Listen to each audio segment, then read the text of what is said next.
Artigo 637. O herdeiro do depositário que de boa fé vendeu a coisa depositada é obrigado a assistir ao depositante da reivindicação e a restituir ao comprador o preço recebido.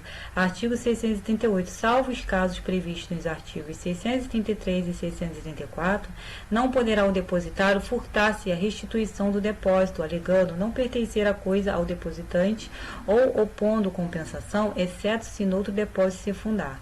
Artigo 639. Sendo dois ou mais depositantes e indivisível a coisa, a cada um só entregará o depositário a respectiva parte, salvo se houver entregue eles solidariamente.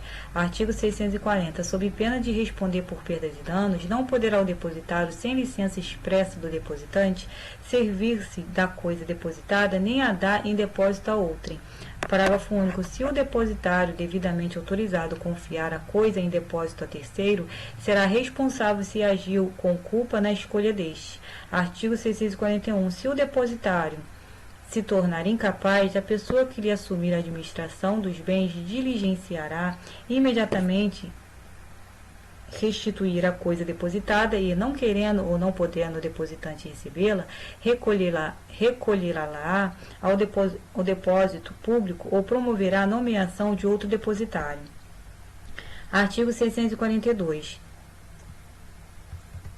O depositário não responde pelos casos de força maior, mas para que lhe valha a escusa, terá de prová-los. Artigo 643. O depositante é obrigado a pagar ao depositário as despesas feitas com a coisa e os prejuízos que do depósito provierem.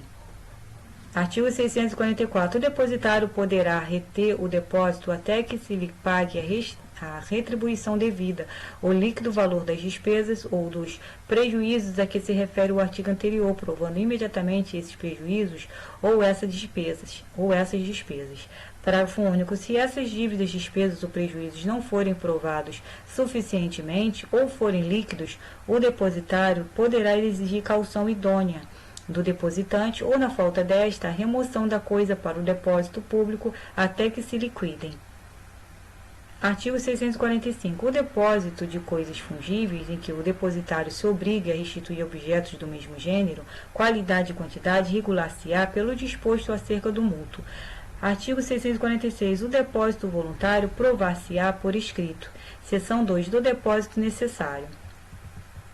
Artigo 647. É depósito necessário, inciso 1, o que se faz em desempenho de obrigação legal.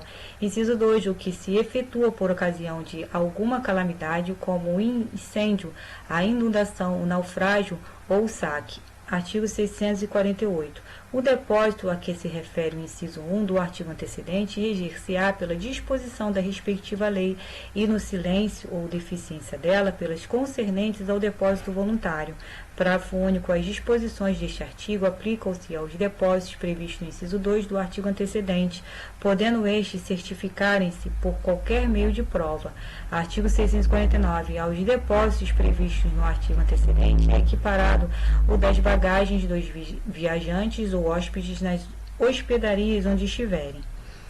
Parágrafo único. Os hospedeiros responderão como depositários, assim como pelos furtos e roubos que perpetrarem as pessoas empregadas ou admitidas nos seus estabelecimentos.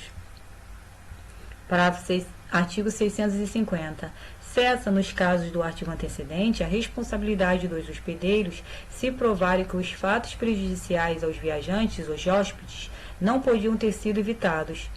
Artigo 651. O depósito necessário não se presume gratuito.